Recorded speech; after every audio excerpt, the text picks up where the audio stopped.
okutera akaruru kwatandika omu kasheshe kandi obwoma bwa BVVK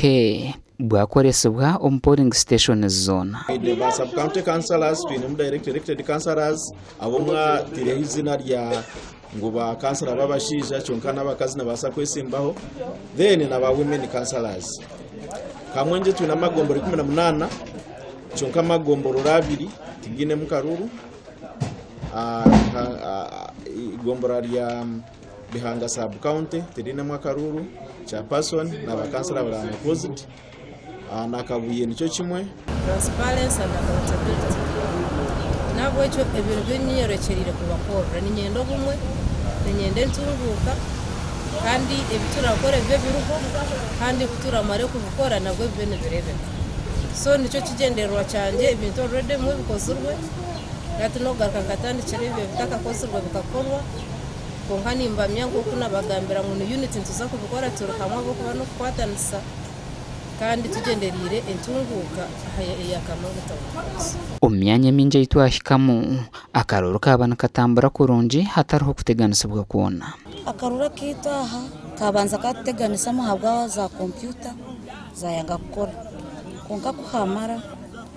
ngeno katerera tuyentera je ntugendo nyisho ahabaho akavuyo kukugira computer kere yakwanga ishami cyayanga utakora ki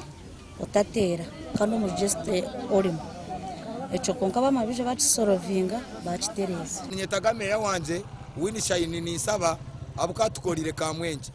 kandi wini shine ya leta emotoka ne soroza kasasiro obwakare obabera rukamana Jeffrey bakabani bareta abana bato babire mwenda babanago mu kasasiro what we call a dustbin understandable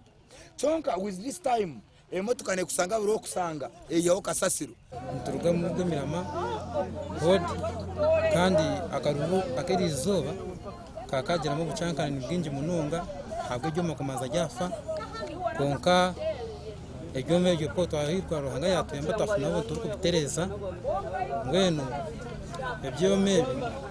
n'ibirungi mununga konka hinemu abantu abari kwija bine ubukade bwabo konka bukabaremesa bwa abwe byara ebyo mejo poni bigira mu bintu byo bucankana ni bumwe rugo bimaze